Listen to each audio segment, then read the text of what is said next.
Gimana? Udahan rebahannya? Aku punya tugas berat untuk kamu nih. Tenang aja, seru kok. Kamu bakal pergi ke beberapa planet di tata surya dan mencoba lari di sana. Yuk cari tahu di mana kamu bisa lari paling cepat dan di mana kamu nggak bisa jalan. Pria tercepat di bumi, Usain Bolt, bisa lari dengan kecepatan rata-rata 38 km per jam. Tapi kecepatan tertingginya 43 km per jam. Sayangnya, nggak semua orang kayak Usain Bolt. Rata-rata orang lari pada kecepatan 10-13 km per jam. Tapi mungkin di planet lain, kamu bisa mengalahkan rekor sprinter asal Jamaika ini. Kita bahas dulu apa yang bakal memengaruhi kecepatan lari kamu di planet lain ya. Gravitasi. Kekuatan gravitasi di planet yang kamu kunjungi bakal berpengaruh pada berat badanmu. Dan seringkali semakin berat bobotmu, semakin lambat larimu. Di semua planet lain yang ada di tata surya kecuali bumi, kamu harus memakai baju astronaut yang besar. Tanpa itu kamu nggak bisa bertahan. Jangan lupa juga kondisi cuaca ekstrem di kebanyakan planet, bisa dingin banget atau panas banget, bisa juga sangat berangin. Kita mulai perjalanannya ya, pakai sabuk pengamanmu. Planet pertama kita adalah Merkurius. Saat kamu mengintip lewat jendela pesawat antariksa, kamu melihat planet ini mirip banget sama bulan. Tapi beberapa saat kemudian, kamu sadar itu cuma ilusi. Ada banyak kawah akibat batuan luar angkasa di seluruh permukaan Merkurius. Ini bisa bikin tugas kamu lebih susah di planet ini. Hal ini dan baju astronaut jelas, tapi kamu nggak akan bisa bertahan di Merkurius tanpa perlindungan itu. Suhu di planet ini ekstrem, 420 derajat Celcius pada siang hari dan minus 179 pada malam hari. Tapi ada satu hal yang bisa menguntungkanmu di planet yang gak ramah ini. Misalnya berat badanmu di bumi 70 kg, di Merkurius bakal menjadi 26 kg. Artinya, meskipun pakai baju astronaut, kamu bisa bergerak lebih cepat daripada di bumi. Kalau berusaha keras, kecepatanmu bakal mencapai 21 km per jam. Selanjutnya Venus yang dijuluki bintang kejora. Saat mendekati planet ini, kamu melihat dunia yang sangat berbeda dengan planet kebiruan yang kamu lihat di buku. Sebelum mendarat, kamu harus melewati atmosfer super padat yang terdiri dari karbon dioksida. Selagi pesawat antariksa turun, kamu melihat awan asam sulfat tebal.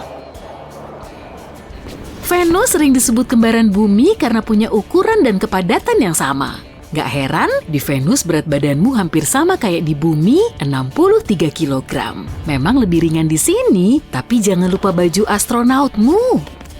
Karena kondisi Venus hampir sama kayak di bumi, kamu bisa lari sedikit lebih cepat daripada di bumi, sekitar 14 km per jam. Kesan pertamamu tentang Mars adalah dingin banget, suhu rata-rata di sini sekitar minus 62 derajat Celcius. Dari kejauhan saja, planet ini kelihatan kemerahan.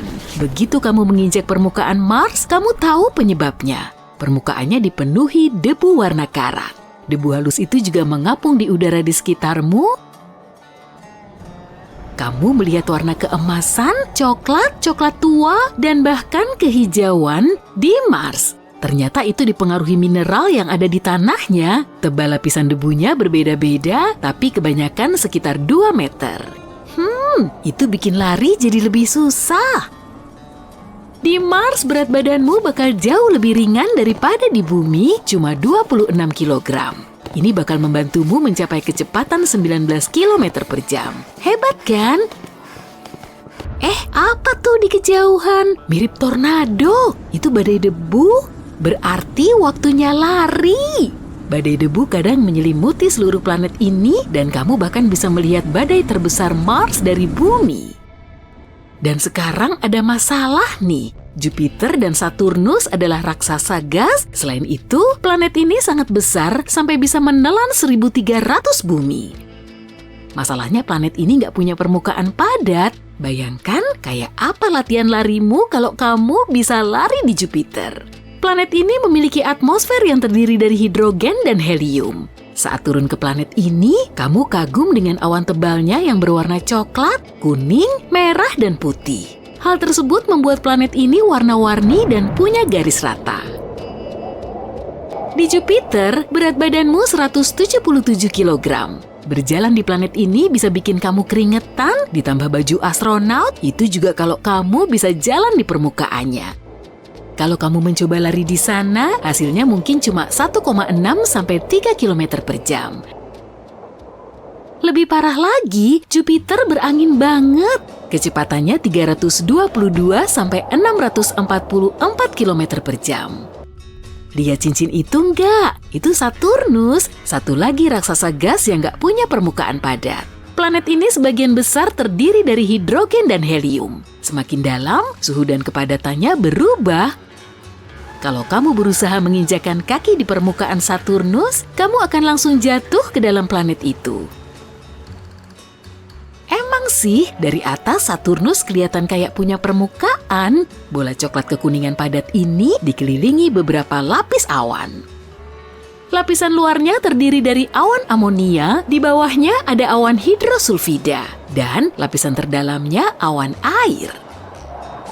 Meskipun Saturnus raksasa gas, berat badanmu nggak begitu berbeda di sini. Sekitar 75 kg karena gravitasinya mirip gravitasi bumi. Tapi karena kondisi di planet ini dan baju astronot yang besar, kamu nggak akan bisa lari cepat, paling sekitar 6 km per jam. Sebelum pergi, kamu mengagumi ciri paling terkenal Saturnus, cincinnya yang berwarna abu-abu, krem, dan coklat. Kumpulan cincin kecil ini terdiri dari bongkahan batu dan es. Kamu juga melihat beberapa dari 53 satelit Saturnus, itu Titan, dunia es yang lebih besar daripada bulan dan bahkan Merkurius. Titan adalah satelit terbesar kedua di tata surya. Planet berikutnya adalah bola hijau biru yang terdiri dari es dan gas, raksasa es Uranus. Warna planet ini cantik karena cahaya dari matahari terpantul di permukaannya. Uranus nggak padat, tekan remnya. Kalau terlambat berhenti, pesawatmu akan melewati atmosfer atas dan tenggelam ke bagian tengah planet ini yang cair. Kayaknya kamu nggak bisa lari di sini deh. Jadi bayangin aja ya. Di Uranus, berat badanmu sekitar 62 kg. Anehnya, kamu bisa mendapat kecepatan bagus di sini setidaknya 13 km per jam. Itu juga kalau kamu nggak terjebak hurikan di sana ya. Badai ekstrem terjadi di planet ini pada musim panas saat suhu Uranus paling panas. Lalu hurikan bisa menyebar lebih dari 9.000 km. Ukuran planet terjauh dari matahari, Neptunus, adalah 4 kali ukuran bumi, tapi 17 kali lebih berat. Permukaan biru yang kamu lihat saat mendekati Neptunus sebenarnya lapisan gas yang berputar dan awan permanen. Mantel planet ini terdiri dari es air, amonia, dan metana. Kira-kira beginilah permukaan Neptunus. Tapi nggak ada dataran padat yang bisa kamu injak. Jadi sekali lagi, kita berimajinasi saja. Di Neptunus, beratmu sedikit bertambah daripada di bumi, 79 kg. Tapi kecepatan larimu cuma... Bayangin deh, kamu dapat keanggotaan gym luar angkasa. Kamu bisa mengelilingi tata surya sekaligus nge-gym. Tapi gravitasi beda-beda di tiap benda luar angkasa. Jadi, yuk cari tahu apakah kamu bisa lebih kuat di planet lain atau sebaiknya kamu terus latihan di bumi aja. Pesawat luar angkasa kamu mendekati planet Katai Pluto. Udara langsung dingin banget. Jelas, soalnya jarak matahari 6 miliar kilometer dari sana. Kamu pasti bersyukur udah bawa pakaian luar angkasa termal kan? Kalau mau keluar pesawat, manusia butuh bantuan mesin gravitasi. Karena gravitasi di Pluto cuma 1/15 gravitasi bumi. Oh iya, gravitasi adalah gaya yang menarik kamu ke permukaan. Semakin kecil massa benda luar angkasa, semakin lemah gravitasinya. Jadi, di Pluto, kamu nggak bisa lari. Kalau lari, kamu bisa-bisa terbang. Tapi kamu bisa coba angkat gajah. Soalnya di bumi nggak bisa. Di Pluto, mengangkat gajah seberat 900 kg rasanya kayak 54 kg. Selanjutnya, kita ke Neptunus. Jaraknya ke matahari 30 kali lebih jauh dibanding dari bumi. Atmosfernya gelap dan dingin. Ukuran planet ini juga gede banget. Pantesan julukannya raksasa es. Kamu pasti jadi pengen melakukan olahraga musim dingin kan? Eits, Neptunus bukan sekadar punya musim dingin abadi. Suhu rata-rata di planet ini sekitar minus 225 derajat Celcius.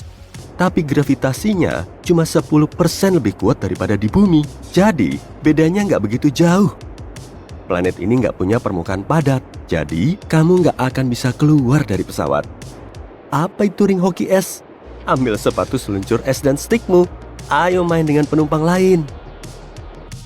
Yuk mampir ke Uranus. Planet ini juga raksasa es. Gravitasi di sini 90%-nya gravitasi bumi. Ayo push up dikit di pesawat, soalnya kamu nggak bisa keluar. Permukaan Uranus mengandung air, metana, dan amonia bentuk cair. Nggak ada permukaan padat yang bisa dipakai jalan. Tapi kalau kamu nemu cara buat keluar, kamu bakal ngerasa lebih ringan daripada di bumi. Kalau berat kamu di bumi 45 kg, di sini cuma 40 kg. Bisa disebut diet Uranus nggak ya? Waktu mau ke Saturnus, hati-hati dengan cincinnya. Bukan cincin asli loh ya. Cincin itu terdiri dari bagian-bagian asteroid dan meteor yang mengelilingi Saturnus. Massa Saturnus sangat besar, sampai menarik banyak benda luar angkasa lain ke orbitnya. Sekarang kamu salah satunya. Ayo pikirin cara olahraga di sini. Kamu udah niat buat terjun payung. Kalau terjun bebas ke atmosfer Saturnus, kamu bakal sampai kecepatan 48 km per detik. Jangan lupa buka parasutnya. Tapi kalau dipikir-pikir lagi, kamu nggak bakal bisa nyentuh permukaannya. Karena permukaan Saturnus berwujud gas. Ngomong-ngomong, Saturnus menghalangi pembentukan planet ke-10 di tata surya. Puing-puing planet ini yang sebagian membentuk cincin Saturnus sekarang bisa menyatu jadi sebuah planet. Tapi semua itu malah ditarik ke orbit Saturnus. Kamu mendekati Europa, salah satu satelit Jupiter. Gravitasi di sini lemah banget sampai kamu ngerasa melayang. Kalau ada dinding buat panjat tebing, kamu mau nyoba nggak? Biasanya olahraga ini butuh kekuatan fisik yang besar. Tapi di sini berat badan kamu jadi cuma 13%-nya di bumi. Dengan kondisi kayak gini, kamu bakal gampang mencapai ke puncak. Masuk atmosfer Jupiter bakal kayak berada di dalam awan. Kamu ngelihat bintik merah di sudut kiri bawah? Itu adalah badai yang ukurannya 2 kali ukuran bumi dan udah mengamuk selama ratusan tahun. Buat seru-seruan di sini, coba lakukan jumping jack. Aku hitung sampai 100. Siap ya? Gravitasi di sini kuat banget, 2,5 kali lebih kuat dari gravitasi bumi. Jadi, kamu mungkin bakal capek di hitungan ke-30. Sayang banget. Para penumpang, gunakan sabuk pengaman kalian. Kemungkinan akan terjadi turbulensi kencang. Kalau mau pergi dari Jupiter ke Mars, kamu harus melewati sabuk asteroid. Kalau khawatir pesawat kamu bakal nabrak sesuatu, tenang aja. Satu asteroid berjarak 480.000 km dari asteroid lain. Kita mampir ke Ceres, satu-satunya planet Katai di sabuk asteroid. Gravitasi di sini bakal bikin kamu ngerasa cukup kuat. Mau latihan lempar caber? Caber adalah gelondong berat yang panjangnya mencapai 6 meter. Kamu harus ngelempar caber ini sejauh mungkin. Di sini, gelondong 80 kg bakal terasa seperti cuma 2 kg. Mirip-mirip berat melon lah. Siap buat kompetisi caber Ceres. Wuhuu! Akhirnya, Mars. Dari dulu kamu pengen bisa handstand kan? Ini tempat yang tepat. Gravitasi Mars sekitar 2,5 kali lebih lemah daripada gravitasi bumi. Berarti, kamu mungkin bisa ngangkat badan kamu dengan gampang. Karena manusia terus nyoba ngubah Mars biar kayak bumi, ngebuka gym di sini kayaknya boleh juga kan? Penumpang dan awak pesawat, sekarang kita mulai turun ke Phobos. Ini salah satu satelit Mars. Gravitasi di sini lemah banget. Kalau kamu pernah pengen punya kekuatan manusia super, tempat ini pas buat kamu. Kamu bisa melakukan senam artistik di sini, mulai dengan jungkir balik, lalu lanjut ke trik yang dilakukan di udara. Di Phobos, kamu bisa mulai melakukan handspring 3 kali ke belakang dengan mudah. Lihat, bumi mulai kelihatan. Keren banget sih dari sini. Tapi kita nggak akan ke sana sekarang. Kita kunjungi dulu kembaran bumi, Venus. Massa planet ini hampir sama kayak bumi. Artinya gravitasinya mirip-mirip. Tapi manusia nggak bisa bertahan di permukaan Venus karena jumlah amonia di atmosfernya yang tinggi banget. Nggak apa-apa, Bayangin aja kamu bisa latihan olahraga luar ruangan di sini. Kamu mau nyoba sepak bola bumper bubble? Kamu harus pakai rompi bola gelembung raksasa dan terus tabrakan sama pemain lain. Kita main ini di bumi. Di Venus, dengan gravitasi yang sedikit lebih lemah, permainan ini mungkin lebih gampang. Tetap aja, ingat, kamu harus pakai rompi bola seberat 11 kg. Mirip hamster kalau di bumi. Apalagi pakaian itu bakal bikin tangan dan kaki sulit gerak. Emang susah sih, tapi kayaknya seru. Yuk lanjut. Kalau kamu mendarat di sisi Merkurius yang terkena matahari, kamu bakal merasakan suhu 426 derajat Celcius. Kalau kamu capek setelah olahraga di luar angkasa, rileks di sauna rasanya enak banget. Kamu bakal ngerasa bugar lagi pas nyampe di planet berikutnya. Kita bakal terbang sedekat mungkin ke matahari, biar kamu bisa ngerasain gravitasinya. Matahari itu berat banget, masanya 333.000 kali massa bumi. Gravitasi di sini amat sangat kuat. Ngangkat botol air aja bakal susah di sini. Itu juga kalau kamu berhasil nginjek permukaan matahari ya. Terlalu panas katamu? Coba kesini lagi malam-malam, mungkin jadi lebih dingin. Bercanda. Dalam perjalanan pulang, kita bakal mampir ke bulan, satelit alami bumi. Berjalan di permukaan bulan bakal kayak melompat. Kamu bakal bisa melompat sejauh 10 meter. Jadi, cobain parkour di sini. Kalau kamu main basket, pasti susah banget dapat poin. Tapi kamu bisa lompat. Hai, bayangin deh. Dalam waktu yang tidak terlalu lama lagi, kamu akan berlibur ke luar angkasa. Dan kamu harus memutuskan barang apa yang layak dibawa. Tapi alih-alih memeriksa ramalan cuaca, kamu membuka simulator gravitasi. Sebab kamu ingin tahu bagaimana perilaku setiap objek di beragam planet. Misalnya, haruskah kamu membawa sekop logam ini? Menurut rencana perjalananmu, ini akan menjadi perjalanan yang sangat panjang. Kamu berencana untuk mengunjungi setiap planet di tata surya dan bahkan sejumlah bulan. Tapi karena perbedaan gravitasi di objek-objek angkasa ini, kamu nggak yakin apa barang yang kamu bawa akan berguna semua. Mari mulai dari kebutuhan dasar, Tupperware. Aku kurang tahu soal penjelajah antariksa lainnya, tapi kita, warga bumi, membawa Tupperware kemanapun kita pergi.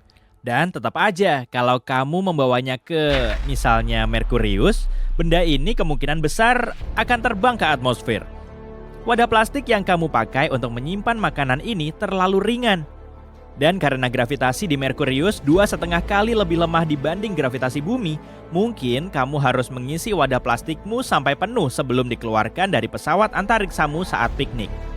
Kalau berat Tupperware ini sekitar 200 gram di bumi, beratnya bakal jadi cuma 1/4 di Merkurius.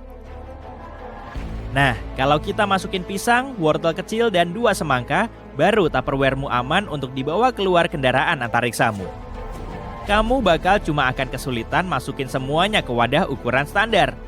Tapi tunggu, sebelum melakukannya, kamu harus tahu kalau suhu atmosfer di Merkurius bisa mencapai hingga 426 derajat Celcius. Artinya, wadah plastik apapun akan langsung meleleh begitu terpapar udaranya. Makananmu juga bakal terbakar habis. Kamu mungkin bisa mencoba membawa wadah titanium. Nah, bisa tuh. Atau makan aja makanan astronot. Nah, mau lanjut ke Venus? Oke, Venus. Kalau kamu membawa wadah kosong yang sama ke Venus, perilakunya akan serupa dengan yang terjadi di bumi. Alasannya, Venus juga dikenal sebagai kembaran planet kita. Keduanya punya banyak kesamaan, misalnya ukuran dan massa yang hampir sama. Nah, kalau soal gravitasinya, rumusnya begini. Makin besar massa dan kepadatannya, makin kuat gravitasinya. Gravitasi Venus sekitar 10% lebih lemah dari bumi. Jadi, ya kamu bisa keluar dari pesawat antariksa bersama wadahmu, kosong atau penuh, dan menikmati makan siang yang indah dan menawan di permukaan Venus. Tapi, kamu harus mencari cara untuk makan tanpa melepas pakaian antariksamu. Atmosfer Venus dipenuhi asam sulfat yang bisa mengiritasi hidung dan tenggorokan serta menyebabkan kesulitan bernapas. Atau lebih parah, jauh lebih parah. Sekarang kamu nggak perlu lagi membawa apapun yang terlalu ringan saat keluar dari Phobos. Tapi ingat ya, ini bukan nama pulau di Yunani. Bukan juga jenis yogurt Yunani, walau namanya keren. Ini adalah salah satu bulan Mars. Di sini, pesawat antariksamu bakal butuh sedikit bantuan ekstra agar tetap dekat dengan tanah. Kalau beratnya setara bus sekolah, setiap orang berukuran biasa bisa mengangkatnya hanya dengan satu tangan. Alasannya, di Phobos, warga bumi hampir tidak merasakan berat gravitasi. Jadi, hati-hati saat melompat ya, karena dengan satu lompatan, kamu bisa langsung terbang keluar angkasa. Penumpang di pesawat antariksa Voyager harap selalu jaga tangan dan kaki kalian di dalam. Kamu sedang mendekati Jupiter, raksasa gas. Badai tanpa akhir mengamuk di atmosfernya. Selain itu, nggak ada permukaan padat di sana, jadi kamu nggak bisa mendarat di planet ini. Kalau kamu melihat keluar jendela, kamu seperti sedang bergerak menembus awan raksasa. Tapi untuk tujuan eksperimenmu, mari kita tes. Coba lempar bola bisbol yang mau kamu bawa, biar nggak bosan sama perjalanan antariksa itu ke udara. Dan ukur waktu yang dibutuhkan bola itu untuk menyentuh dalam tanda kutip, permukaan Jupiter. Di bumi, bola itu akan jatuh dengan kecepatan 9.800 meter per detik. Di Jupiter, bola yang sama akan jatuh ke tanah dengan kecepatan 2,5 kali lipat. Alasannya, ukuran Jupiter lebih dari 10 kalinya ukuran bumi dan beratnya sekitar 300 kali lipat planet biru kita. Sekarang, kalau kamu memindahkan pesawat antariksamu sedikit ke samping ke salah satu bulan Jupiter, Europa, situasinya akan jauh berbeda. Melempar bola bisbol ke udara di Europa berarti kamu tak akan melihatnya lagi. Gravitasi hampir tak ada di sana, jadi bukan cuma bola bisbol, tapi orang dewasa pun bisa terbang kapan saja. Di sisi lain, kalau kamu mau keluar dari pesawat antariksa untuk menjelajahi medan gravitasi Europa, cobalah angkat kendaraan antariksamu. Di Europa, warga bumi biasa bisa dengan mudah mengangkat sampai 450 kg, setara dengan berat rusa jantan berukuran dewasa. Atau kamu bisa mengangkat formasi piramida 9 orang dewasa. Pilihannya ada padamu. Saat mendekati Saturnus, hati-hati ya. Dari jauh, cincin Saturnus terlihat halus dan padat. Dari dekat, kamu akan melihat cincin itu terbuat dari bongkahan es dan batu yang mengambang. Jangan sampai pesawat antariksamu ke dekat situ ya.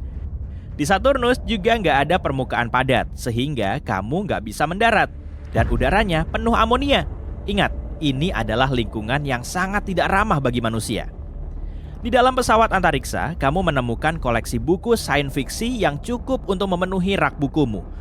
Kalau di total, beratnya pasti sekitar 200 kg. Yap, banyak juga ya. Dan layaknya pahlawan super, kamu mencoba mengangkat beban lebih dari 200 kg ini sekaligus. Tapi coba tebak, kamu gagal karena gravitasi Saturnus sangat mirip dengan di bumi. Kalau kamu bingung dengan semua pembahasan gravitasi barusan, saat kita mengukur gravitasi, yang kita bahas adalah kekuatan gaya yang digunakan sebuah planet atau objek antariksa lainnya untuk menarik benda-benda ke pusatnya. Jadi, kalau kamu butuh bantuan untuk mengatur koleksi sains fiksi ini dalam urutan abjad, mintalah kru pesawatmu untuk bergeser sedikit ke objek antariksa di sebelah yang punya tarikan gravitasi lebih lemah. Misalnya, Pluto. Sekarang, Pluto nggak dianggap sebagai planet lagi. Cuma planet kerdil biasa dan salah satu yang terjauh dari matahari. Kamu harus memakai pakaian luar angkasa ekstra hangat di sana. Pluto sangat dingin dan punya permukaan kecil, lebih kecil daripada bulannya bumi. Tapi ini adalah tempat yang bagus untuk menguji kekuatanmu. Di bumi, seorang manusia biasa agak mustahil mengangkat gajah. Di Pluto, kamu bisa mengangkat seekor bayi gajah dengan berat sekitar 120 kg. Atau bahkan gajah berukuran sedang yang beratnya sekitar 900 kg. Dalam perjalanan pulang ke bumi, kamu berhenti di Uranus. Planet terdingin di tata surya kita ini punya suhu rata-rata sekitar minus 212 derajat Celcius. Jadi, kalau kamu mau keluar dari pesawat antariksamu, kamu akan membeku. Meski gravitasi di Uranus sangat mirip dengan bumi, ada satu hal yang sangat berbeda, waktu. Liburan 2 minggu di bumi berubah menjadi liburan selama 3 tahun di Uranus. Saat kamu bosan dengan planet dingin, kamu bisa melakukan perjalanan kembali ke planet yang lebih hangat.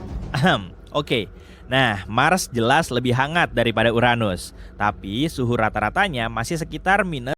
Uranus memiliki musim dingin selama 22 tahun. Di planet seperti itu, jika bisa dihuni, semuanya akan membeku dan diselimuti es, gurun pasir putih, dan abu-abu di sekelilingnya. Orang-orang harus menyimpan makanan dan persediaan, membuat bangunan dan rumah yang sangat kokoh, dan selalu mengenakan pakaian yang tebal dan hangat. Akhirnya, transportasi hampir tidak mungkin dilakukan, tapi berkat matahari, setiap planet di tata surya kita memiliki cuaca, iklim, dan musim yang unik. Ada beberapa faktor yang berkontribusi pada hal itu. Pertama, ini semua tentang seberapa jauh sebuah planet dari matahari. Jika sebuah planet dekat seperti planet tetangga kita Merkurius, maka planet tersebut akan mendapatkan sinar matahari yang sangat terik. Tapi jika planet itu jauh seperti planet Katai Pluto, maka ia akan menjadi dingin bahkan saat musim panas. Selanjutnya, pikirkan tentang seberapa cepat planet berputar. Planet yang membutuhkan waktu lama untuk berotasi seperti Merkurius memiliki siang dan malam yang sangat panjang. Itu artinya, satu sisi planet ini akan terasa panas terik saat matahari bersinar dan dingin membeku saat gelap. Bumi cukup seimbang dengan kecepatan rotasinya yang sedang.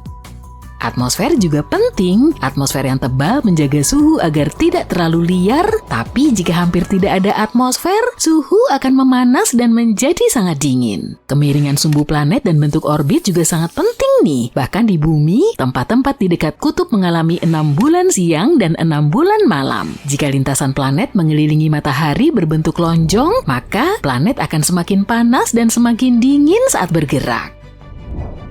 Tidak ada dua planet yang unik, sementara beberapa planet memiliki perubahan-perubahan ini, planet-planet yang lainnya tidak. Yuk kita mulai dengan Mars, planet kecil favorit kita dan berpotensi menjadi rumah kita di masa depan. Planet ini adalah roda keempat di tata surya kita dan memiliki cara yang unik dalam menjalani musim. Seperti bumi, Mars juga memiliki 4 musim, tapi panjangnya 2 kali lebih panjang dari bumi. Tapi planet ini juga memiliki orbit yang eksentrik dan berbentuk telur, karena itu kecepatan orbitnya lebih bervariasi. Hal ini mempengaruhi musim-musim di sana. Musim dingin di Mars berlangsung selama 4 bulan di bumi. Suhu di Mars juga jauh lebih dingin daripada di bumi. Di dekat kutub pada musim dingin, suhunya bisa mencapai minus 123 derajat Celcius. Satu belahan bumi menumbuhkan lapisan es saat musim dingin tiba, menyita sekitar 1/4 atmosfer sebagai es kering, kemudian pada musim semi, ia akan mengembalikannya. Mars juga tidak memiliki lautan yang luas seperti bumi untuk menyeimbangkan temperaturnya yang ekstrem. Para ilmuwan yakin Mars mungkin pernah memiliki lautan di masa-masa awal pembentukannya, tapi sekarang semua airnya sudah hilang. Tanpa air, Mars bisa mencapai suhu yang sangat rendah di musim dingin dan musim panas yang lebih panas. Planet raksasa gas Saturnus memiliki sumbu yang sedikit lebih miring daripada bumi, tapi meskipun jalur dan kemiringannya elips, Saturnus tetap dingin secara konsisten. Itu karena planet ini berada jauh di luar sana, jauh dari kehangatan matahari. Bahkan di musim panasnya, Saturnus tetap jauh dan tidak terlalu nyaman. Planet ini juga memiliki atmosfer yang tebal. Atmosfer di sebuah planet berfungsi sebagai pengatur suhu. Jika ada bagian yang terlalu panas atau dingin, atmosfer dengan lembut mendistribusikan suhu ini ke seluruh planet. Jadi meskipun satu sisi mungkin menangkap lebih banyak sinar matahari selama titik baliknya, udara yang tebal memastikan segala sesuatunya tetap relatif sejuk. Namun di ketinggian di atmosfer Saturnus, ceritanya berbeda. Temperaturnya bisa berubah dari sangat dingin di musim panas hingga minus 191 derajat Celcius di musim dingin. Uranus adalah planet berikutnya, si raksasa es. Dengan orbit elips dan jarak yang sangat jauh dari matahari, Uranus terjebak dalam musim dingin yang berkepanjangan. Atmosfernya yang tebal juga menjaga suhu tetap dingin sepanjang tahun. Uranus memiliki kemiringan yang sangat besar, 3 kali lebih besar dari bumi. Dia hampir berbaring miring dan mungkin merupakan salah satu tempat yang paling panas di tata surya kita. Selama musim panas di Uranus, salah satu kutubnya akan disinari matahari penuh, sedangkan ujung lainnya menghadapi kegelapan yang sangat dingin. Bahkan karena kemiringan dan rotasinya yang aneh, Uranus bahkan lebih dingin daripada tetangganya yang lebih jauh, Neptunus. Seperti yang telah aku sebutkan, setiap musim di Uranus berlangsung selama 22 tahun. Itu adalah waktu yang paling dekat yang bisa kita dapatkan dari buku-buku fantasi George Martin. Itu karena Uranus membutuhkan waktu 84 tahun untuk menyelesaikan satu lintasan mengelilingi matahari. Jadi perjalanannya sepanjang tahun sangat lambat. Planet terakhir di tata surya kita adalah Neptunus. Planet ini merupakan planet raksasa es yang paling jauh. Kemiringannya hampir sama dengan bumi dan orbitnya hampir melingkar, jadi rasanya planet ini seharusnya lebih seimbang. Tapi planet ini memiliki atmosfer yang menusuk tulang dengan temperatur yang sangat rendah. Itu karena Neptunus hanya menerima 0, sekian persen sinar matahari yang diterima bumi. Di bumi terjadi pergeseran suhu secara bertahap dari dekat ke jauh. Di Neptunus karena orbitnya yang melingkar, hanya ada satu belahan yang menjadi sorotan. Tidak seperti tetangganya Uranus, Neptunus mendapat sedikit kehangatan dari intinya. Tapi kehangatan ini tidak banyak membantu. Suhu dinginnya cukup konsisten, baik saat musim dingin maupun musim panas. Sebagian planet tidak peduli dengan musim-musim tradisional. Mereka hanya menirunya dengan memiliki siklus temperatur yang berbeda sepanjang tahun. Planet-planet ini termasuk Merkurius, Venus, Mars, dan Jupiter. Merkurius adalah planet yang paling dekat dengan matahari. Merkurius sangat aneh karena satu siklus siang malam di planet ini sama dengan 176 hari di bumi. Setelah setengah tahun berada di bumi, akhirnya tiba saatnya bagi penduduk Merkurius untuk pulang ke rumah. Itu karena ia bergerak dalam jalur telur, dan ini juga merupakan alasan mengapa ada beberapa perubahan suhu yang liar. Kadang-kadang sangat dekat dengan matahari, kadang-kadang tidak. Pada saat yang sama, planet ini tidak memiliki atmosfer dan tidak memiliki perlindungan dari matahari. Hal ini menyebabkan siang hari yang sangat panas dan malam hari yang sangat dingin. Tapi itu berarti ada banyak waktu untuk berubah dari panas terik menjadi dingin membeku. Ketika berada di titik terjauh, itulah musim dingin Merkurius yang sebenarnya, atau setidaknya begitulah cara kita menyebutnya. Jadi jika ada musim, hanya ada dua musim. Planet berikutnya adalah Venus. Ini adalah planet yang panasnya tiada henti. Lupakan tentang musim, di sana selalu panas sepanjang waktu. Planet ini sangat dekat dengan matahari dan orbitnya yang hampir melingkar, serta kemiringannya yang hanya 3 derajat membuat temperaturnya tetap stabil sepanjang tahun. Bahkan di musim dingin atau tengah malam, termometer tidak akan turun di bawah 438 derajat Celcius. Planet ini juga memiliki putaran yang aneh. Venus berputar pada arah yang sama saat bergerak mengelilingi matahari. Itu berarti matahari selalu berada tepat di atas kepala, mencurahkan seluruh cintanya yang berapi-api ke permukaan planet. Venus tidak memiliki musim seperti bumi. Yang paling dekat dengan musim adalah 225 hari dengan setidaknya 4 jam sinar matahari. Ini bisa disebut sebagai musim semi dan musim gugur versi Venus. Jupiter, si besar di tata surya kita, tidak ambil pusing dengan drama sepanjang musim. Planet ini tetap sederhana dengan kemiringan kecil 3 derajat, hampir sama santainya dengan Merkurius. Ditambah lagi orbitnya hampir menyerupai lingkaran sempurna, sehingga tidak memiliki banyak variasi sinar matahari. Selain itu, dengan rotasi yang cepat, kurang dari 10 jam bumi, tidak ada waktu untuk munculnya musim dari malam yang panjang. Musim dingin di Jupiter pada dasarnya adalah pengulangan dari waktu-waktu lain sepanjang tahun. Dan terakhir, Pluto yang masih belum menjadi planet tetapi masih layak untuk dilihat. Pluto berada di pinggiran tata surya kita. Planet kecil yang terbuang ini adalah definisi dari dingin, suhunya sekitar minus 229 derajat Celcius. Planet ini memiliki orbit yang paling aneh. Orbitnya sangat panjang, elips dan miring, dan Pluto menempuh jarak yang sangat jauh dari matahari. Hal ini ditambah dengan atmosfer yang hampir tidak ada, membuat Pluto berada dalam kondisi dingin terus-menerus. Musim dingin di sana bisa menjadi sedikit lebih ekstrem daripada rata-rata, namun perubahan terbesar yang akan disadari oleh orang yang terdampar di Pluto bukanlah temperaturnya, melainkan kecerlangan matahari yang selalu ribuan kali lebih redup daripada yang bisa kita lihat di bumi. Bagaimana jika matahari meledak? Bisa dipastikan itu akan sangat buruk bagi kita. Video ini sungguh singkat ya? Enggak lah, masih ada lagi. Jika matahari meledak, kekacauan akan terjadi di tata surya kita. Para ilmuwan mengatakan hal itu pasti akan terjadi suatu hari nanti, tapi kenapa ya? Bagaimana persisnya itu akan terjadi? Dan mungkinkah kita bisa selamat dari peristiwa itu? Yuk coba kita cari tahu. Pertama, bersiaplah untuk perjalanan menuju inti matahari. Inti matahari penuh dengan atom-atom hidrogen yang sedang asik berdansa. Atom-atom ini sangat bersemangat sampai-sampai saling menabrak dengan sekuat tenaga. Dan ketika bertabrakan, sesuatu yang dahsyat terjadi, yaitu fusi nuklir. Dalam fusi ini, atom-atom hidrogen bergabung membentuk atom helium, sebuah eksperimen kimia dalam skala besar. Selama fusi nuklir ini, sedikit massa atom hidrogen diubah menjadi energi yang sangat besar. Disinilah persamaan Einstein yang terkenal, E sama dengan mc kuadrat berlaku. Energi dilepaskan dalam bentuk cahaya dan panas, memancar keluar untuk menerangi seluruh tata surya. Dan setelah semua proses ini berlangsung, sekelompok partikel berenergi yang disebut foton ikut bergabung. Foton ini seperti paket kecil cahaya, memantul dan melesat ke segala arah. Foton memainkan peran penting dalam membawa energi. Matahari melintasi ruang angkasa, menerangi dunia dan menghangatkan planet kita yang nyaman ini. Tapi untuk menjaga itu tetap berlangsung agar atom-atom tidak lepas dan menimbulkan kekacauan, inti matahari harus diberi tekanan yang sangat besar. Tekanan ini berasal dari bobot lapisan terluar matahari yang menekan bagian inti. Lapisan terluar ini meremas bagian intinya.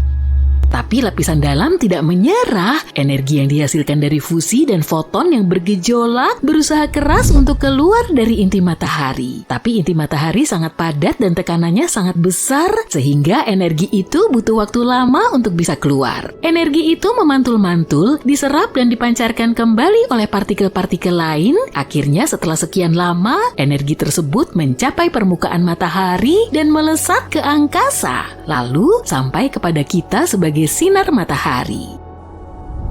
Nah, sekarang kamu tahu cara kerja matahari. Lalu apa yang terjadi ketika matahari mencapai akhir umurnya? Jadi begini, matahari memiliki persediaan bahan bakar hidrogen yang terbatas. Sekitar 5 miliar tahun lagi, bahan bakarnya akan habis. Setelah itu, bintang ini akan mengalami perubahan besar. Perhatikan baik-baik ya, karena ada kemungkinan kita semua akan melewatkan hal ini. Pertama, matahari akan mengembang dan menjadi raksasa merah, memuai seperti balon. Ukurannya menjadi semakin besar hingga menelan planet-planet di dekatnya, termasuk bumi yang kita cintai ini. Bayangkan matahari akan memenuhi seluruh ruang angkasa. Jadi, kita bahkan tidak akan bisa melihat akhir dari matahari kecuali pindah ke tempat yang lebih jauh. Setelah fase raksasa merah, matahari akan sedikit menyusut, lapisan terluarnya akan menghilang ke angkasa, meninggalkan nebula planet yang indah. Nebula ini akan menampakkan intinya yang bercahaya. Inti matahari yang kini dipenuhi helium akan mulai terdengar aneh dan juga mulai melebur elemen-elemen yang lebih berat seperti oksigen dan karbon. Reaksi ini tidak akan terlalu berenergi seperti pesta dengan hanya sedikit dansa dan lebih santai. Pada akhirnya helium pun akan habis dan matahari akan menjadi katai putih kecil seperti bintang tua yang sedang menikmati masa pensiunnya. Para ilmuwan memperkirakan matahari memiliki waktu sekitar 7 hingga 8 miliar tahun lagi sebelum cahayanya meredup. Tapi jangan khawatir, pada saat itu manusia mungkin sudah bepergian ke galaksi-galaksi yang jauh atau bahkan berevolusi menjadi makhluk luar angkasa yang menakjubkan. Jadi matahari kita tidak akan lenyap dengan ledakan seperti kembang api. Matahari tidak cukup besar untuk menjadi supernova atau lubang hitam. Bintang-bintang superstar itu butuh massa yang jauh lebih besar daripada massa matahari untuk melakukan trik-trik kosmik tersebut. Tapi gimana kalau bintang ini meledak secara tiba-tiba? Kejadiannya tidak terduga dan tanpa sebab. Yuk kita simak. Bayangkan ini, matahari meledak dan bumi pun kacau. Peristiwa ini melepaskan energi yang sangat besar, mengirimkan gelombang kejut yang melesat di angkasa dengan kecepatan cahaya. Butuh waktu sekitar 8 menit bagi gelombang kejut ini untuk mencapai bumi. Kenapa? Karena jarak rata-rata matahari ke bumi adalah 150 juta kilometer. Jadi cahaya matahari butuh waktu setidaknya 8 menit 20 detik untuk menempuh jarak itu dan sampai ke bumi. Sekarang kita bahas peristiwa itu sendiri. Itu akan menjadi pemandangan yang luar biasa dan juga akan menjadi akhir dari segalanya. Energi luar biasa yang dilepaskan akan menyebabkan matahari mengembang dengan cepat dan menelan planet-planet dalam termasuk bumi. Bukan itu saja, bersiaplah untuk ledakan radiasi yang sangat dahsyat. Matahari akan melepaskan semburan partikel bermuatan super. Partikel-partikel ini termasuk sinar X dan gamma yang bisa mengacaukan segalanya. Saat menghantam atmosfer, partikel-partikel berenergi tinggi ini akan mengamuk dan menimbulkan berbagai kekacauan. Partikel-partikel ini mengionisasi atmosfer, menciptakan denyut elektromagnetik yang sangat besar. Denyut ini seperti gelombang kejut bagi perangkat elektronik, membakar, menyetrum, dan membuatnya rusak. Jadi jika tidak ada pelindung, perangkat elektronik akan bermasalah. Bicara soal masalah yang terjadi setelahnya, planet kita akan menguap seketika. Akhir dari matahari bukan saja hanya mengacaukan bumi, tapi juga mendatangkan malapetaka bagi seluruh tata surya. Semburan energi yang sangat besar itu menghantam segala sesuatu yang dilaluinya. Planet-planet dan objek-objek lain akan terlempar dari orbitnya, menyebabkan kekacauan dan ketidakpastian. Sabuk asteroid di antara Mars dan Jupiter, hilang, lenyap atau tersebar di telan angin kosmik. Bahkan planet-planet yang selamat dari peristiwa ini mungkin akan keluar dari orbitnya, mengembara entah kemana. Jangan lupakan planet-planet luar seperti Jupiter dan Saturnus. Planet-planet raksasa ini menghasilkan panas internal sendiri yang membuatnya nyaman dan menarik banyak bulan. Tapi ledakan matahari akan mencuri kehangatan mereka dan mengubahnya menjadi tempat yang sangat dingin. Setelah membahas betapa dahsyatnya bencana ini bagi semua yang ada di tata surya, kita coba ajukan pertanyaan logis, bisakah manusia selamat? Jawaban singkatnya adalah tidak. Kita tidak akan selamat. Semuanya akan musnah, kecuali mungkin beberapa bakteri cerdik yang bersembunyi di balik kegelapan. Tapi dalam skenario mustahil di mana matahari memperingatkan kita tentang rencananya, kita mungkin masih punya peluang. Jika kita tahu sejak awal dan punya waktu untuk mempersiapkan diri, kita bisa mencari cara agar selamat. Lalu apa yang bisa kita lakukan? Karena bumi sendiri tidak akan selamat dari amukan matahari, kita harus pindah ke tempat lain. Ingatkah kamu bahwa tidak semua planet akan hancur total? Sayangnya planet-planet yang paling dekat dengan matahari, yaitu Merkurius, Venus, dan bumi akan lenyap. Jadi pilihan termudah adalah pindah ke sistem tata surya lain yang dimiliki planet mirip bumi. Tapi gimana jika bumi berhasil selamat dari bencana ini? Gak usah kita pikirin gimana hal itu bisa terjadi. Kita bahas konsekuensinya saja ya. Iklim kita akan berubah drastis pada saat-saat pertama ledakan matahari. Radiasi dan partikel-partikelnya akan menaikkan suhu secara drastis seperti gelombang panas yang tak kunjung berakhir. Kita bicara soal efek rumah kaca yang dahsyat nih. Lautan akan menguap, menciptakan awan tebal dan lembut yang memerangkap panas dan menolak melepaskannya ke angkasa. Setelah itu, tanpa pelukan hangat matahari, bumi akan segera menjadi freezer. Jadi kita harus berpikir kreatif. Salah satu idenya adalah berlindung jauh di bawah tanah, di mana kita tidak akan terlalu terpengaruh oleh radiasi dan perubahan suhu tiba-tiba. Saat menggali lebih dalam, suhu akan meningkat. Jadi dengan alat dan sumber daya yang tepat, manusia bisa meringkuk di dalam bunker perlindungan, bertahan selama beberapa tahun tanpa sinar matahari. Kenapa hanya beberapa tahun? Ingatkah kamu bahwa matahari adalah pusat gravitasi tata surya kita? Tanpanya, bumi akan terombang-ambing mencari pusat gravitasi yang baru. Bayangkan planet kita, satelit kita, bulan, dan planet-planet lain perlahan bergerak di luar angkasa. Untungnya matahari kita kini masih ada, menjaga kita tetap hangat dan bersinar untuk lebih banyak lagi petualangan kosmik yang akan datang. Jadi kita masih aman untuk beberapa miliar tahun lagi, tapi seru juga sih membayangkan skenario yang mustahil. Nantikan skenario-skenario lain. Lihatlah pria kekar berkulit oranye ini. Dia sudah berada di Mars selama beberapa waktu. Itulah sebabnya dia kelihatan seperti salah memakai krim tanning. Tahukah kamu, kandungan karotenoid dalam wortel, ubi jalar, paprika, tomat, dan labu melindunginya dari sinar UV? Semakin banyak yang dia makan, semakin oranye warna kulitnya. Dan soal tubuhnya yang kekar, itu semua karena gravitasi Mars. Gravitasi di sini membuat kita memahami berat badan dengan cara berbeda. Dan kalau ingin bugar di Mars, kita harus makan banyak. Contohnya, seseorang dengan berat 68 kg di bumi, di Mars beratnya hanya 25 kg. Jadi, makan berlebihan bisa bantu memperkecil selisih gravitasi dengan berat badan. Lain lagi dengan Merkurius. Di sana lebih panas daripada aspal Georgia di siang hari, tapi lebih dingin dari kastil Elsa di malam hari. Kamu harus terbuat dari logam dengan titik leleh yang tinggi untuk bisa bertahan hidup di sini. Manusia biasa seperti kita akan hangus.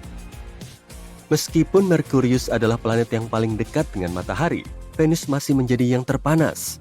Kehidupan di Venus itu sama saja dengan kehidupan di kembaran matahari yang jahat. Suhu di sini rata-rata berkisar 466 derajat Celcius. Bertahan hidup di suhu air mendidih atau di suhu panas ekstrim Venus sangatlah sulit bagi sebagian besar spesies bumi.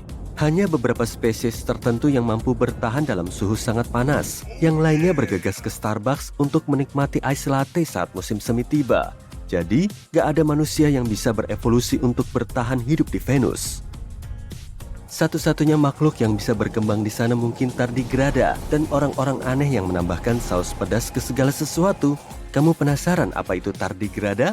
Mereka adalah makhluk mirip ulat yang sangat kecil dan menggemaskan dan punya daya tahan luar biasa. Mereka sanggup bertahan dalam air mendidih, dasar palung laut, dan antariksa yang dingin dan tanpa cahaya. Baru-baru ini, tardigrada diikutkan dalam penelitian ilmiah di atas pesawat antariksa yang sayangnya jatuh di bulan. Para ilmuwan menduga tardigrada itu mungkin selamat dari benturan. Hei, kamu mau berubah menjadi makhluk ini dan tinggal di Venus? Oke, sudah cukup membahas planet-planet terestrialnya. Ayo kita beralih ke planet gas raksasa. Lihatlah makhluk dari Saturnus ini. Dia punya sirip alih-alih lengan dan lubang kecil tanpa penutup alih-alih telinga biasa. Sebagian besar raksasa gas lebih dingin daripada hati mantanmu dengan suhu sekitar minus 140 derajat Celcius.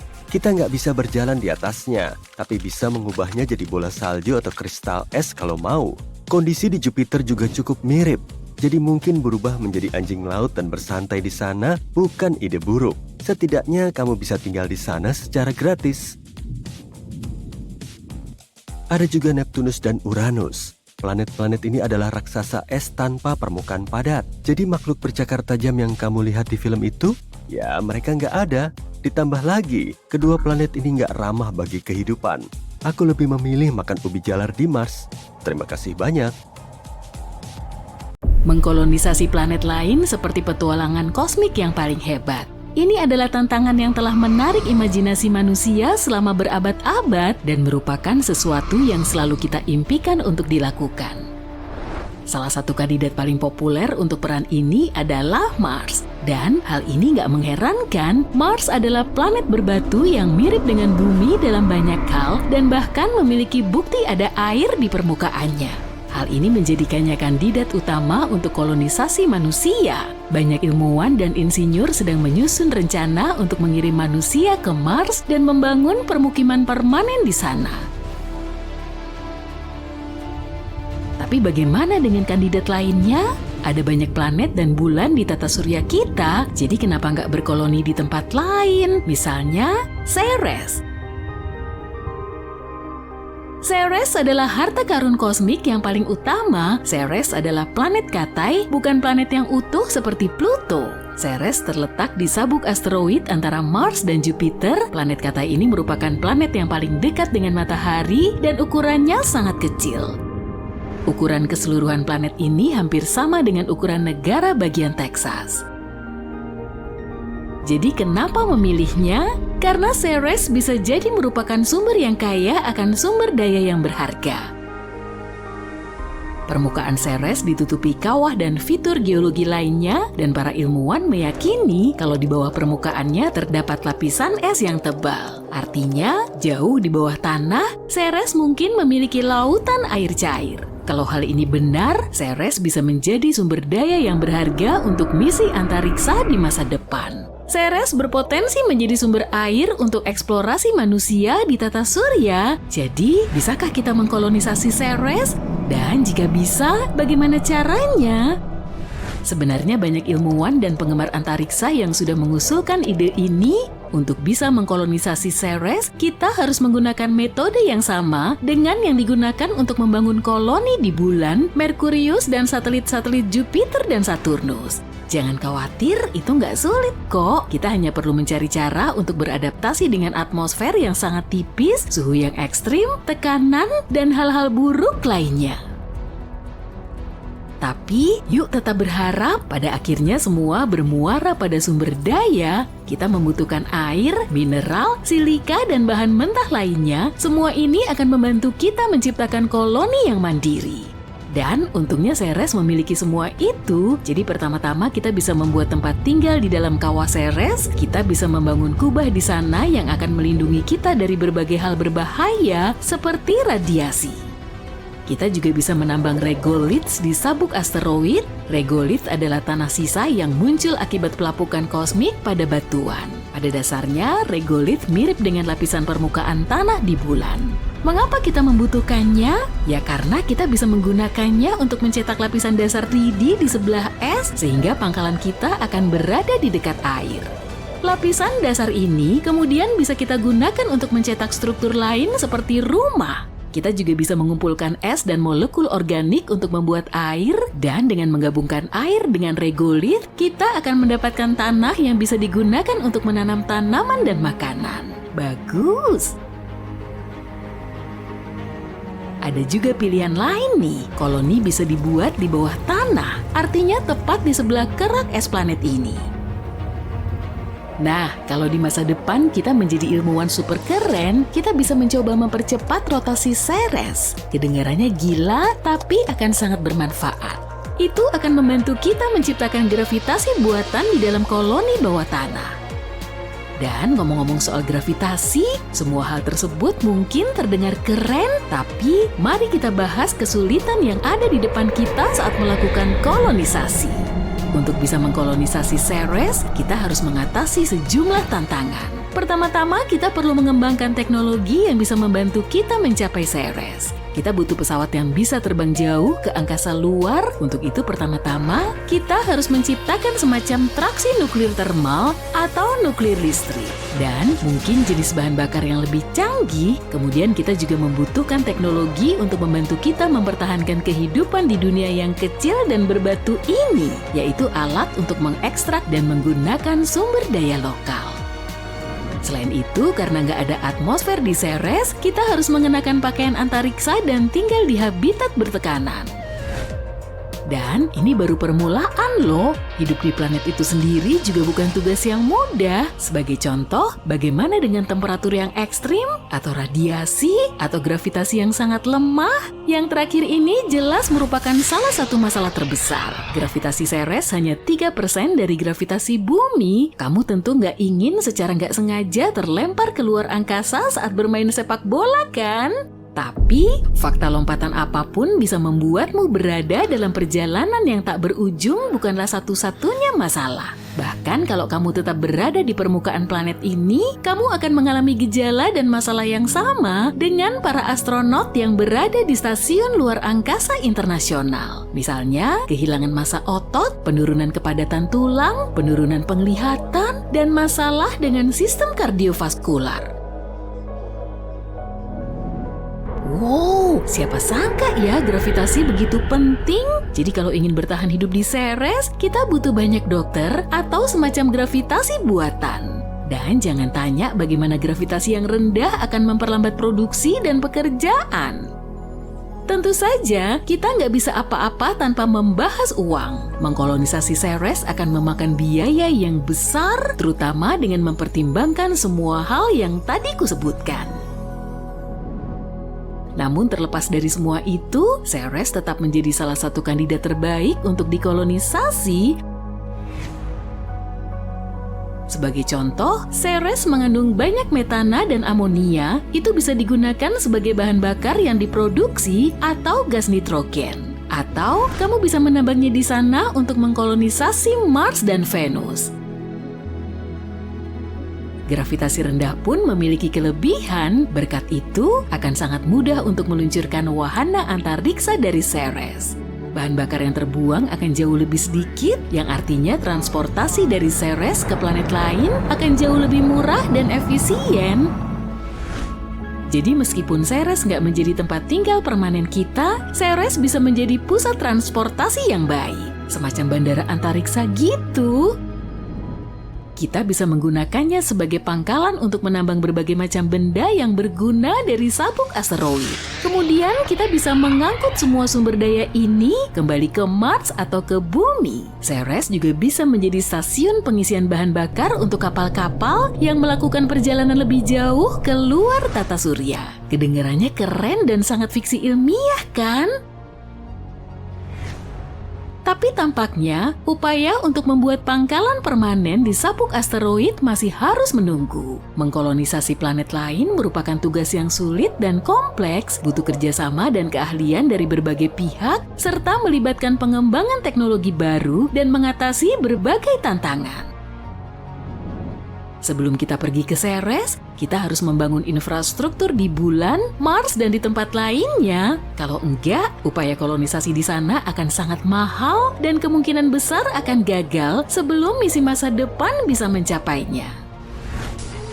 Tapi semakin banyak koloni yang kita ciptakan, semakin besar kemungkinannya, cepat atau lambat, kita akan membangun koloni lain di Ceres. Hal ini nggak hanya akan membuka sabuk asteroid untuk eksploitasi ekonomi, tapi juga menjadi batu loncatan menuju tata surya bagian luar. Pada gilirannya, hal ini akan mengarah pada kolonisasi bulan-bulan di Jupiter dan planet-planet lainnya. Dengan kata lain, manfaat dari kolonisasi Ceres bisa sangat besar, nggak hanya memungkinkan kita untuk menjelajahi dan memahami dunia yang menakjubkan ini, tapi juga bisa memberi kita sumber daya berharga yang bisa membantu kita untuk menjelajahi dan menetap di tata surya. Kehidupan di Ceres mungkin akan menantang, tapi juga mengasihkan, karena manusia akan membuat rumah baru untuk diri mereka sendiri dan menjelajahi misteri alam semesta.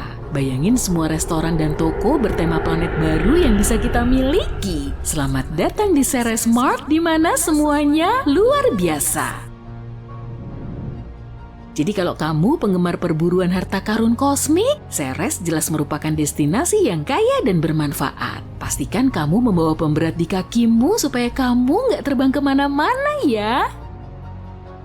Alam semesta yang luasnya tak terbatas menyimpan berbagai kemungkinan dan rahasia yang tak terbatas loh. Dan inilah salah satu pertanyaan yang menarik. Akan seperti apa kehidupan dan kita sebagai manusia di planet lain? Bayangkan sebuah dunia di mana hukum fisika, lingkungan, dan kondisinya sangat berbeda dengan apa yang biasa kita temui. Bagaimana kita beradaptasi dan berevolusi untuk bertahan hidup di tempat baru yang asing ini? Yuk kita lihat. Merkurius adalah planet terdekat ke matahari dan punya atmosfer yang tipis.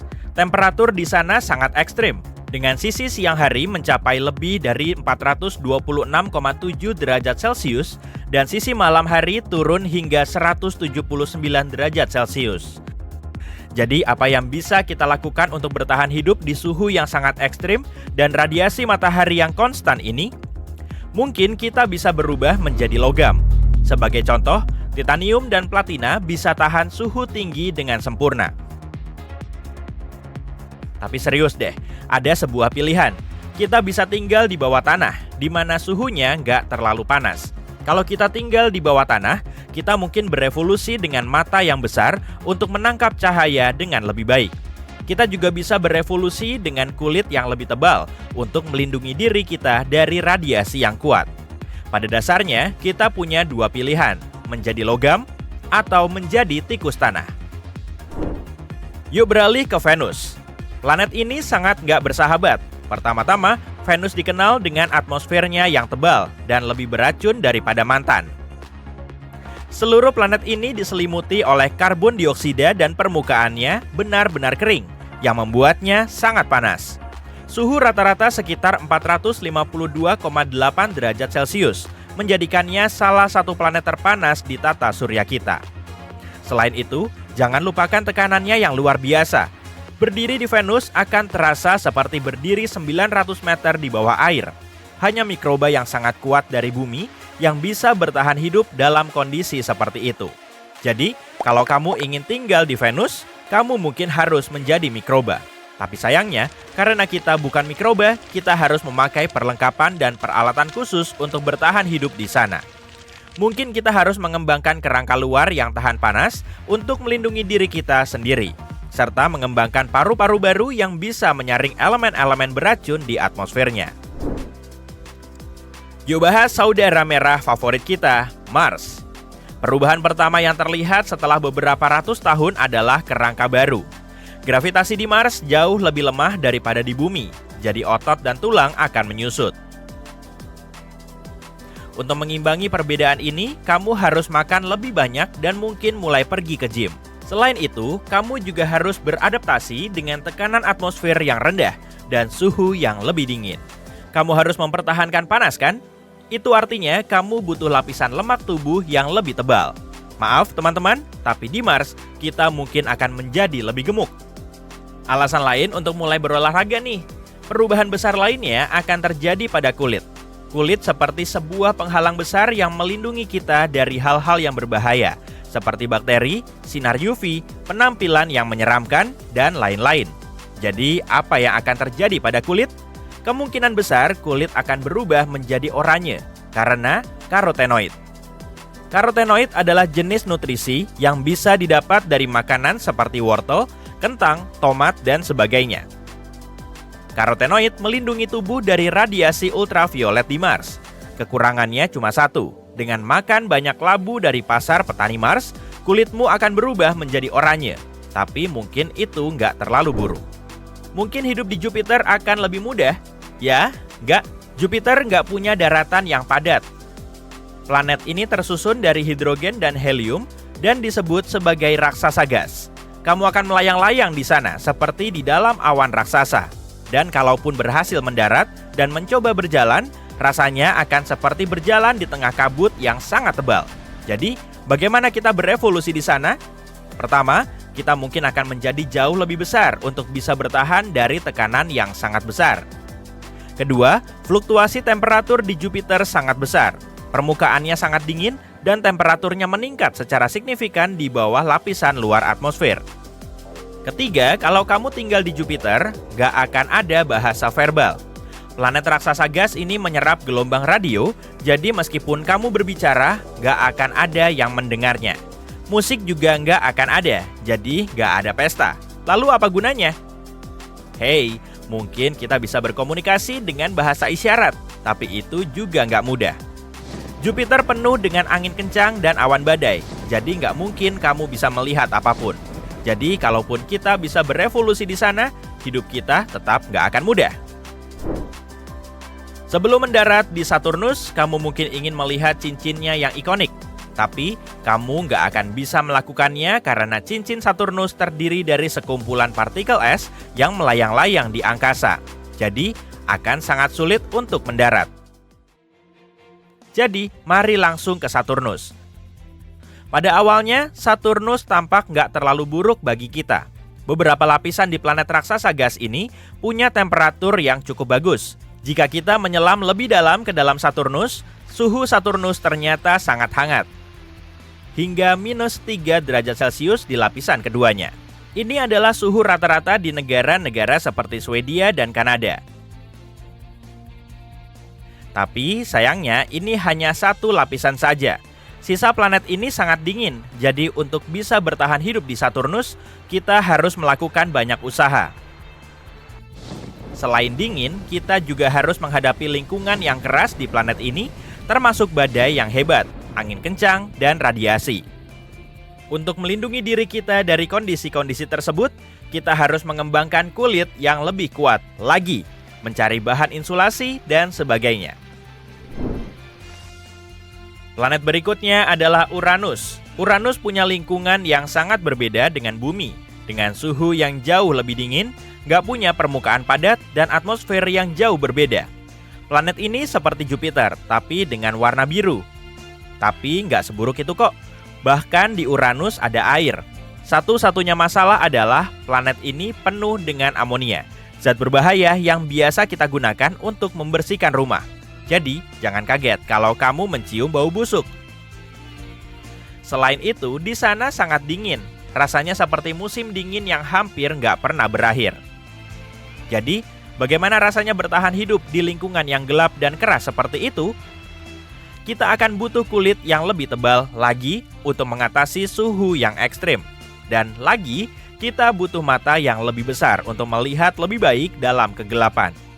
Kita bahkan mungkin harus mengembangkan sistem pendengaran baru seperti lumba-lumba. Seru kan? Yuk beralih ke Neptunus. Kalau manusia berevolusi di Neptunus, mereka harus beradaptasi dengan kondisi yang keras. Neptunus, planet ke-8 dan terjauh dari matahari, adalah planet raksasa gas lainnya. Bedanya, planet ini punya inti yang padat. Kalau kita tinggal di Neptunus, kita harus mengapung atau berenang di atmosfernya yang kaya akan metana. Kita juga harus mengembangkan insang atau semacamnya agar bisa bernapas. Pada dasarnya, kita akan berubah menjadi reptil ruang angkasa atau ikan kosmik. Gravitasi di Neptunus sedikit lebih kuat daripada gravitasi bumi, tapi angin yang kencang membuat kita sulit untuk berdiri di satu tempat. Untuk menahan angin, kita harus menjadi jauh lebih berat. Sekali lagi, kamu perlu makan banyak dan melatih otot. Ya, secara teknis ini bukanlah sebuah planet, tapi kita tetap menyukainya dan gak bisa melupakannya. Sebuah dunia yang kecil, jauh, dan sangat dingin. Pluto bahkan lebih kecil dari bulan kita, dan karena itu hampir gak ada gravitasi di sana. Akan sangat sulit untuk berdiri di sana. Agar gak terlempar keluar angkasa secara gak sengaja saat bermain sepak bola, kita harus membuat mesin gravitasi palsu.